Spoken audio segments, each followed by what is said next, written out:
Okay, so let's look at problems the 32 to 37 on that same number 4 um, on a congruent triangle page.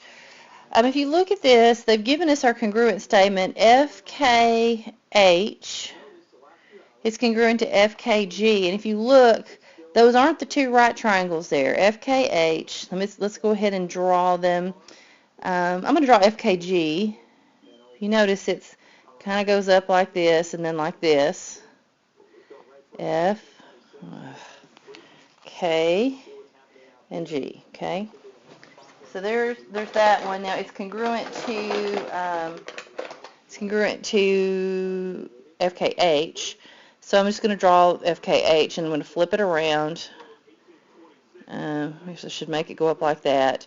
FKH. Okay, so let's label what we know. I'm just going to redraw them because that's just one thing you can do to kind of help yourself. Again, notice these are not the right triangles.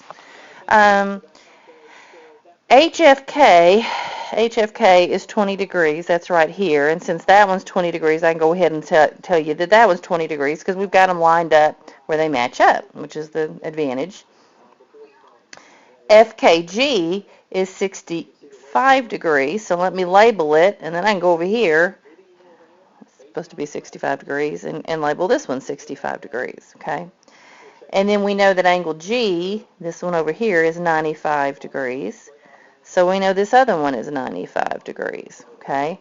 So they've given all of those angles in that little triangle. Those add up to 180. Now they're probably going to ask us about a bunch of other angles since we know what those are, but they may start out and be a little nice. We'll see. All right, FKL. FKL is a right angle. If you look right here, they're talking about this angle right here. It's a right angle, so that's 90 degrees. So let's write that in. And then FKH, okay, that's actually on our little triangle here. If you look down here, it's 65 degrees right here. I'll put a little extra red dot. So FKH is 65 degrees. A lot of times they're going to try to help us find pieces we might need to find something else, and is what I'm thinking is going on here. HJK is this angle. Let me outline it in a different color just so we can kind of keep up with where we are. HJK is right here. And it's a linear pair to this 110 degrees, isn't it? So I can tell that HJK would be 180 minus 110. So it would be 70 degrees. Okay, so that one wasn't hard to figure out because they put a number right there just to help me a little bit. Okay, what about FHK? Well, that's on my triangle. Look right here. I'll use a different color to kind of, I redrew them. FHK is right here, and that's 95 degrees, so that one is not so bad as far as trying to get it filled in. Again, do you see how instead of having to think so hard and continually flipping things, if I'll draw the congruent triangles where they face the same way and label everything I know and then put it on that matching triangle, sometimes you're just reading it off. You do the hard work when you redraw and you label everything. That's the hard work of this. That's really all there is to it. And then sometimes they ask you some weird questions.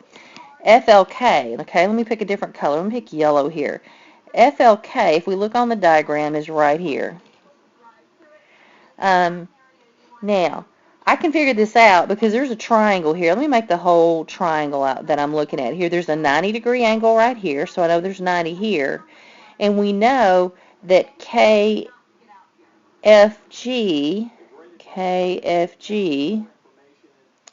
is 20 degrees, right? Because it's congruent to that other 20 degrees there. So if I want to find out the angle FLK, it's this one right here that's missing that I just marked with a little mark. Now, in a right triangle, everything adds up to 100.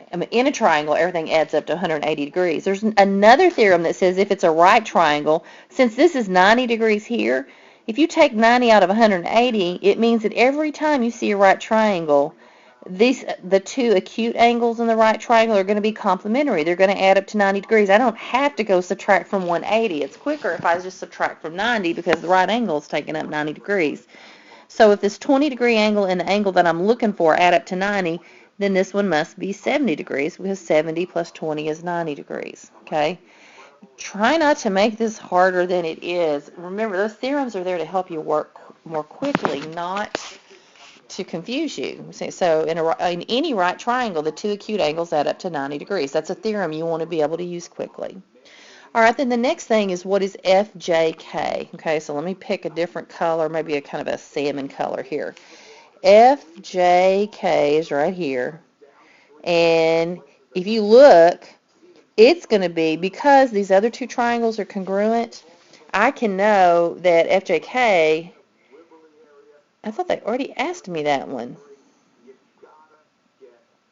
It's going to be 70 degrees. If you look, we know that as far as these two triangles, there's a salmon triangle there and there's a yellow triangle if you look in here. I know that 20 degrees and 20 degrees are congruent. I know that they share this side. So if I'm looking at the big right triangles now, they're going to be congruent because I have angle of 20 degrees, a side that's shared, and then a 90-degree angle. So by angle, side, angle, those are congruent. Since they're congruent, if this is 70 degrees, and that's going to be 70 degrees. HJK. I'm still trying to figure out why they... Oh, okay. And here's the other thing. Here's the other way you could have looked at that same thing. I knew there was something going on there that I was probably not picking up. FJK and HJK are the same angle. If I had written that on here as 70 degrees, I'd have been able to see it was 70 degrees without even having to think much more about it. And see how when I didn't label it on the diagram, and the reason I didn't, it was getting kind of cluttered, and, you know, I'm on the iPad, so everything I write is kind of takes up too much space. But if on your diagram, if you'd written that in, you wouldn't have had to think anymore because you'd have had the answer there without having to think anymore. This is all about relationships between things that are equal and then looking at other relationships within a triangle, other angles and stuff. So you want to write everything you can down on your diagram. So marking up your diagram, redrawing things if you need to so that you can see what matches up more easily. Those are the ways that you do these problems. There is nothing to doing them other than that. That is the work that you have to do to solve these problems.